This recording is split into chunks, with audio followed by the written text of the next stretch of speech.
হ্যাঁ বলুন। শুনতে পাচ্ছিস? শুনতে পাচ্ছি। ডাক্তার কবে হবি?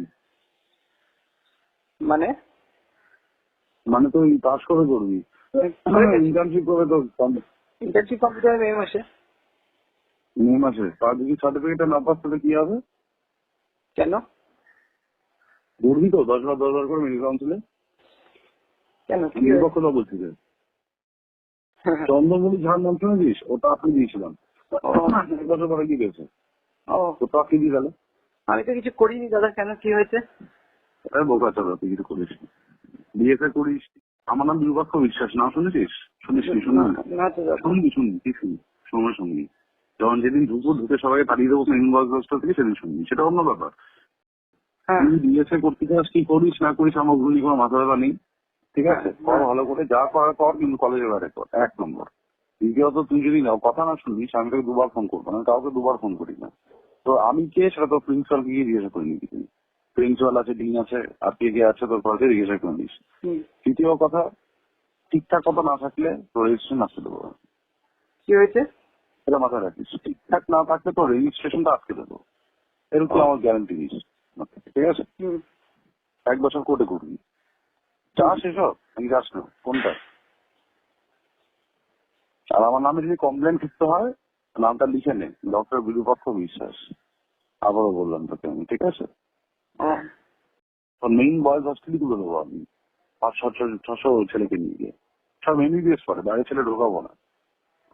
এমনি মরে যাবি তুই, কেন করছিস এগুলো?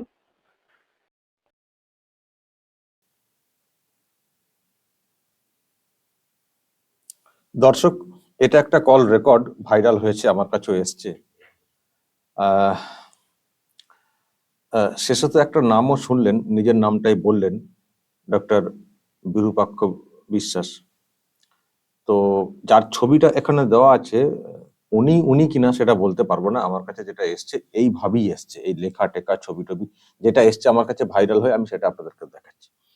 আমি শুধু বলতে চাই দর্শক, যেভাবে থ্রেডটা দেওয়া হচ্ছে, যেটা এখানে যেটা লিখে দেওয়া হয়েছে, একজন ইন্টার্নকে থ্রেড দিচ্ছেন ডাক্তার, মেডিকেল কলেজের ব্যাপার আর কি। তো থ্রেডটা শুনে মনে হচ্ছে যে উনি ডাক্তার মনে হচ্ছে, নাকি মনে হচ্ছে যে তৃণমূল কংগ্রেসের লোকাল কোনো লিডার। থ্রেড কি সার্টিফিকেট আটকে দেব, এই দেব, তারপরে গালাগাল দিয়েছেন খানিকটা। যতটুকু এসছে ততটুকু, জানি না এর পরেও কোনো ছিল কিনা, এটুকু এসছে আমার কাছে। তো মানে মনে হচ্ছে যে ইনারা ডাক্তার। এ তো সেই সিন্ডিকেট চালানোর বিষয়। মানে কারো বিরুদ্ধে কিছু বললে ওই সিন্ডিকেটের, তখন অন্য দিক দিয়ে থ্রেট কল আসবে। আপনারা তো দেখছেন, অনেক সব তো খবর হচ্ছে সিন্ডিকেট, ছবি টবি দিয়ে সব সোশ্যাল মিডিয়া তো এসছে, যে হেলথ সিন্ডিকেট বলে কিভাবে চলে, রাজ্যের মেডিকেল কলেজগুলো কিভাবে চলে, একেবারে ছবি টবি দিয়ে সব এসছে। তো এই সিন্ডিকেটেরই একজন বলে বলা হচ্ছে এই ডাক্তার বিরূপাক্ষ বিশ্বাস। তো ওই সিন্ডিকেটের বাইরে গিয়ে যদি কেউ কোথাও কথা বলেছেন কারো বিরুদ্ধে, কোনো ডাক্তারের বিরুদ্ধে বা কিছু, তখন সিন্ডিকেটের থাকা অন্য লোকেরা এরকম থ্রেট দেন ইন্টার্নদের, তাদের মতো করে চলতে হবে, না হলে সার্টিফিকেট দেওয়া হবে না, পাস করতে দেওয়া হবে না। প্রথমত গালাগাল, দ্বিতীয়ত থ্রেট, তৃতীয়ত এইভাবে সব পাস করানো হয় মুখ চেয়ে, বা ওই তাদের কথা শুনে চলতে হবে। বিরুদ্ধে যদি কিছু অন্যায় কিছু দেখতে পাওয়া যায়, কোনো কথা বলা চলবে না, সিন্ডিকেটের বিরুদ্ধে কোনো কথা বলা চলবে না, সব তাদের মতো করে চলতে হবে। না হলে ছেলে ঢুকিয়ে এ করা, তাড়িয়ে দেওয়া বা মেরে ফেলা বা এইসব চলবে, মানে এইসব হয়। দর্শক, তাহলে ভাবুন যে মেডিকেল কলেজগুলোর কি অবস্থা হয়েছে। এই আরজিকর কাণ্ডটা হওয়ার পরে অনেক সব তো তথ্য সামনে এসছে, ডকুমেন্ট সামনে এসছে, ভিডিও সামনে এসছে, অডিও সামনে এসছে।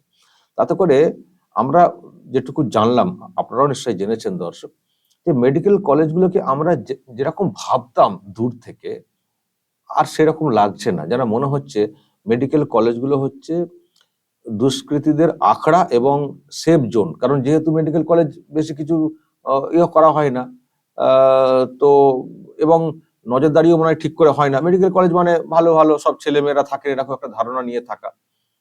তো এখন তো দেখতে পাচ্ছি যে সব আখড়া, আর সেই সঙ্গে যদি আবার অযোগ্যরা ঢুকে যান, ফলে তারা তো রাজত্ব তো কায়েম করে রাখবেন। কারণ এটাও অভিযোগ উঠছে, এই শুধু 2K পাস বা মোবাইল দেখে পরীক্ষা, বা এখন আবার কোলে বসে পরীক্ষা কি সব হচ্ছে, তারপরে এই যে এগুলো মানে এই যে বিষয়গুলো সামনে এসছে, পরীক্ষার সিস্টেম ইত্যাদি, তার মানে তো মানে পুরোটাই কোলাপস করে গেছে। ওই মুখ দেখে নিজেদের মানে ওই যারা সিন্ডিকেটের লোক, তাদের মন জুগিয়ে চলতে হবে, তবেই পাস করতে পারবেন। আর মন জুগিয়ে চললে যা বুঝছি, পড়াশোনা না করলেও হবে, তাহলেও পাস করা যায়, সার্টিফিকেট পাওয়া যায়। তো এই যদি হেলথ সিস্টেম হয়, হেলথ এডুকেশন যেটা, যদি সেটা হয়, তাহলে এখানকার ডাক্তাররা কেমন হবে, ডাক্তাররা কতটা ভালো হবেন বলুন তো দর্শক। আর দেখতেও তো পাচ্ছি, রাজ্যে তো বড় বড় সব হাসপাতাল বলে সব ডাকা হয় সুপার স্পেশালিটি হাসপাতাল, কিন্তু এই যে হেলথ সিন্ডিকেট যেটা, তারাই তো সবকিছু চালাচ্ছেন। এই সিন্ডিকেটের মাধ্যমে নিয়োগ হচ্ছে, পোস্টিং হচ্ছে, ইত্যাদি হচ্ছে।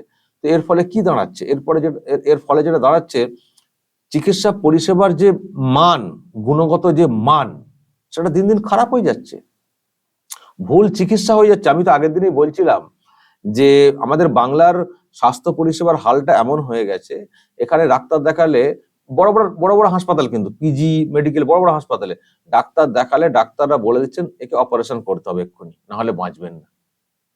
মানুষজন যখন মানে ভাবেন, এরকম যখন বলা হয় আর কি, তারা ভাবেন যে এরকম অপারেশন করতে বলছেন, চলুন একবার ব্যাঙ্গালোর নিয়ে যায়। ব্যাঙ্গালোরে নিয়ে গিয়ে ডাক্তার দেখিয়ে তারা জানতে পারছেন, ধর এটা অপারেশনের কোনো ব্যাপারই না, একটা দুটো ওষুধ খেলেই ঠিক হয়ে যাবে। ঠিকও হয়ে যাচ্ছে, ঠিকও হয়ে যাচ্ছে। তো ওখান থেকেই যারা ওখান থেকে ফিরছেন, তারা বলছেন, আমি নিজে যখন ব্যাঙ্গালোরে গিয়েছিলাম তখন আমি শুনেছি, এখানে বলেছিল এক্ষুনি হয়ে গেছে, হার্ট ফুটো হয়ে গেছে, কত কি, ওখানে গিয়ে দেখা যাচ্ছে সেরকম কিছুই হয়। তো প্রশ্নটা তো এখানেই, যদি এখানে এইরকম হয়, যদি রোগ নির্ণয় না করা যায়, যদি ডাক্তাররা বুঝতে না পারেন কার কি হয়েছে, চলো কেটে ফেলি, ওই ছুরি কাঁচি রয়েছে, কেটে ফেলি, এমনি তো লোকের পকেট কাটেন, তার সঙ্গে এটাও কেটে ফেলি, বডিটাকেও কেটে নিয়ে এদিক সেদিক করে করে জোড়া তাপিয়ে দিয়ে যা হলো হলো। আবার এরকমও হয়, অপারেশনের মানে এমন কাণ্ড করা হলো, অপারেশনের পরে ইনফেকশন হয়ে গেল, ইনফেকশন হয়ে গিয়ে মানুষ মারা যাচ্ছেন, এরকমও অনেক উদাহরণ রয়েছে। আমারই তো পরিচিত একটা তো রয়েছে, ভুলভাল অপারেশন, ইনফেকশন হয়ে মানুষ মারা গেলেন, ওই পেশেন্ট একজন মহিলা। তো প্রশ্ন হচ্ছে যে কেন হবে না, এই তো অবস্থা, এই তো অবস্থা। এক তো মানে সব ওই আর কি হাসপাতাল করে দেওয়া হয়েছে, কিন্তু পরিকাঠামো নেই, পর্যাপ্ত ডাক্তার নেই। আবার যারা ঢুকছেন ওরই মধ্যে, তারা সব সিন্ডিকেটের মাধ্যমে ঢুকছেন।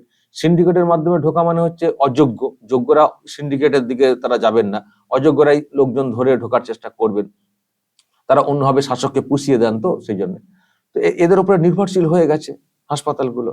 তো হাসপাতালগুলোর চিকিৎসা পরিষেবা এইরকম হয়ে যাচ্ছে। এই তো অবস্থা দর্শক, মানে এই জন্যই তো হচ্ছে, এই তো ডাক্তারদের অবস্থা, পাড়ার গুন্ডার মতো থ্রেট দিচ্ছেন, এবং কি আটকে দেবেন বলছেন, এক বছর কোর্টে ঘুরতে হবে, যদি আটকে দিই পাবি না। কাকে আটকে দিয়েছেন কে জানে। এই যদি সিস্টেম হয় মেডিকেল কলেজের, মেডিকেল এডুকেশনে, তাহলে বলুন তো স্বাস্থ্য পরিষেবা, স্বাস্থ্য সিস্টেমটা কি করে ভালো থাকে, কি করে ভালো থাকে। আমি জানি না এই ডাক্তারের আর সব কি পরিচয়, আমার সঙ্গে কোনো কথাও হয় না, আর কোনো আমি যোগাযোগ করিনি, কি আর করবো, যদি উনি বলেন যে না আমি নয়, বলবেন। এখন তো ওনাদের দিদিমণি, ওনাদের মানে রাজ্যের দিদি মুখ্যমন্ত্রী, উনি তো সব কথাতেই বলে দিচ্ছেন, এআই করে দেওয়া হচ্ছে, এআই সব মুখের উপরে অন্য লোকের ভয়েস বসিয়ে দিয়ে ছেড়ে দেওয়া হচ্ছে। এখন উনিও সে কথা বলে অস্বীকার করবেন কিনা কি করে জানবো।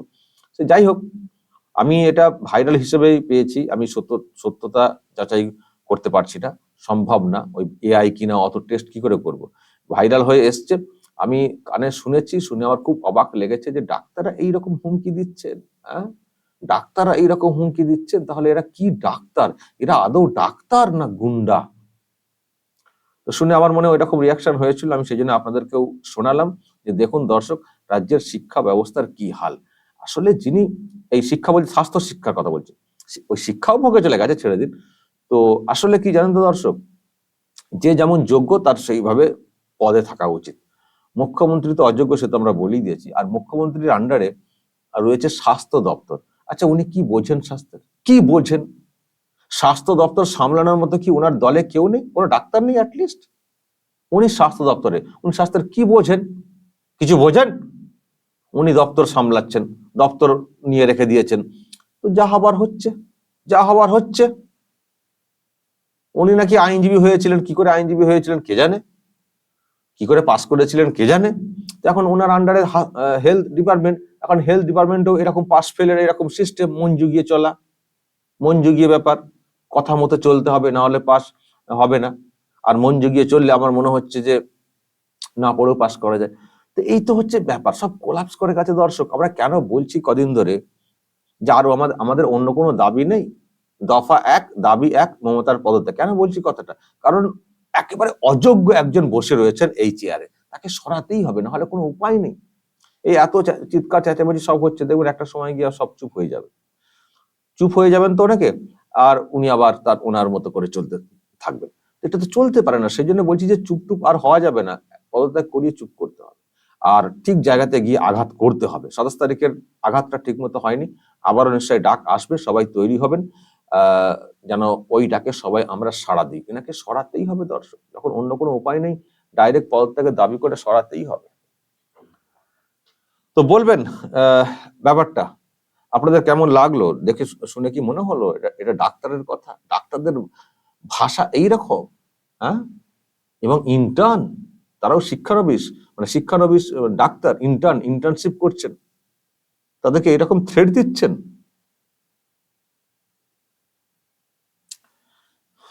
দর্শক বলবেন যা বলার কমেন্ট বক্সে, নজর রাখবেন আরামবাগ টিভিতে।